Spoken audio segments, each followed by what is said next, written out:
സുരേഷ് ഗോപിനെ കാണാൻ വന്നത് അല്ലല്ല എന്തൊക്കെ മാറ്റങ്ങൾ വരുത്താൻ ചാൻസ് ഉണ്ട്? നോക്കിക്കാണും നമുക്ക്. ഇത്രയും നാളെ അവിടെ പ്രവർത്തനം എന്തെല്ലാം ഉണ്ട്, അതിന്റെ ഇരട്ടി പ്രവർത്തനമായിട്ട് വന്നിരിക്കും. ഇത്രയധികം വിജയം ഉണ്ടാവും വിചാരിച്ചിരുന്നോ? ഇത്രയധികം വലിയ വിജയം ഉണ്ടാവും പ്രതീക്ഷിച്ചോ?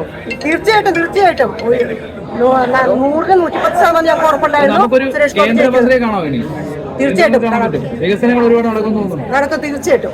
ഈ വിജയത്തെ എങ്ങനെ കാണുന്നു? വിജയത്തിൽ ഞങ്ങള് സ്ത്രീകളുടെ വിജയമായിട്ട് തോന്നുന്നുണ്ടോ? സ്ത്രീകളുടെ വിജയമാണ്, അമ്മമാരുടെയാണ്, പെങ്ങന്മാരുടെയാണ്, മക്കളുടെയാണ്, എല്ലാവരുടെയും ഒരു കുടുംബത്തിന്റെ, നമ്മളൊരു കുടുംബമായിട്ടുള്ള സുരേഷ് ഗോപിന്റെ കുടുംബത്തിലെ ഒരു അംഗത്തെ പോലെ നമ്മൾ കണക്കാക്കണം. സ്ത്രീകളാണ് ഏറ്റവും കൂടുതൽ വോട്ട് ചെയ്തിരിക്കുന്നതാണ് തീർച്ചയായിട്ടും.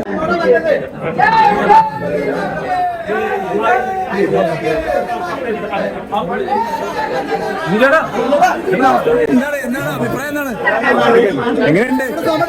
എല്ലാരും ആയിരങ്ങളാണ് വന്നിരിക്കുന്നത്. സന്തോഷത്തിലാണോ? അതെ, അദ്ദേഹത്തിന് പ്രവർത്തനങ്ങൾ ഇതിനു മുമ്പ് പങ്കെടുത്തപ്പോഴാണല്ലോ, അപ്പൊ അതിന് ഇനിയാണ് പ്രവർത്തനം കാണാൻ പോകുന്നത്.